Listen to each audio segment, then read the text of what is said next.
For me, the operating definition of productivity would be, how do I bring the fullness of who I am to what I do? Now look at this airlines that I'm flying. The air hostess comes and says to me, Prof, can I have your glasses? And I tell her, why do you want my glasses? She said, I want to clean it up because you can see better. Now, it's not the job of an airlines to clean my glasses. That's not her job. But the fact that she's doing it means that she's creatively producing an outcome, which is unusual, which remains in my mind. And I see this as a very productive expression of an individual that I wasn't expecting. So what I would say is my operating definition of productivity can be simplified further.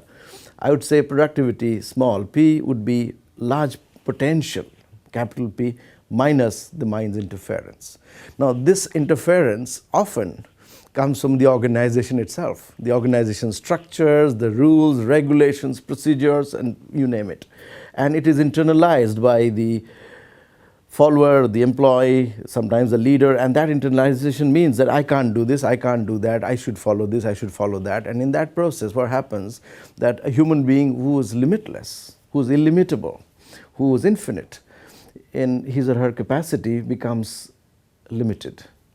And so we are engrossed in execution, whereas we should be engrossed with expression. Expression is a much bigger term. What is the job of a leader, therefore, to create, to generate productivity?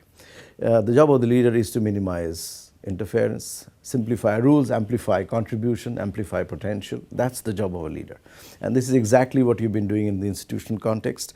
Wherever there's an interference, there is a demotivator, we go and remove those demotivators, because inherently people are inspired. They may not be motivated, they are inherently inspired. And that inspiration translates as motivation. We are essentially talking about creating a huge aspiration in our school for my faculty, for my student, for my staff, and then I want to get out of the way because they want to creatively produce a value that they wouldn't if I sat on their head and dictated every small thing. For instance, there will be 20 different ways of teaching in a classroom. There will be 10 different ways of peeling a potato, right? How would I know which is the best way until I allow my people to actually experiment with the ways that they can? And then what emerges is something extraordinarily creative. So we are essentially saying that is it possible to evoke the creative impulse in the human being who wants to express himself or herself? Nobody wants to just execute.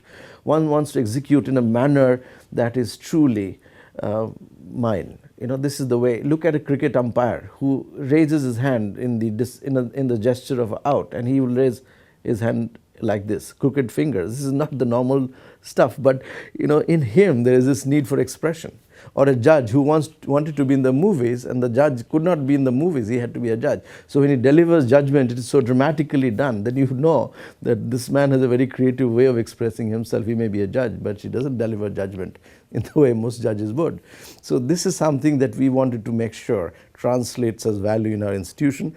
We wanted to look at productivity as minimization of those interferences that often come from organizational structures, from rules, from procedures, from things that we impose unnecessarily. So the one-line thing that we did there was essentially simplify rules and amplify productivity.